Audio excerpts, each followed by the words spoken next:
Benim gözleri kanlı sevgilim, siyah ciğerlerinde boğulmuş.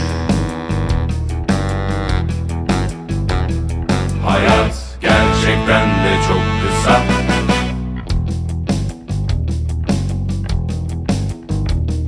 Hayat gerçekten de çok kısa.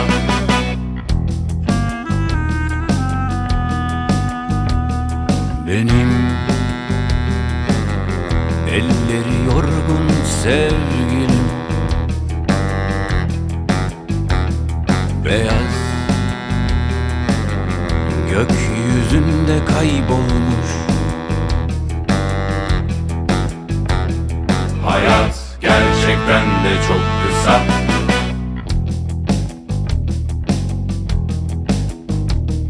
Hayat gerçekten de çok kısa.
Benim yüreği yaşlı sevgilim, kara topraklara yem olmuş.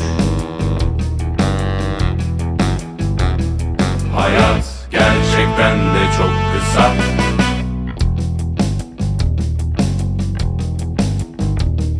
Hayat gerçekten de çok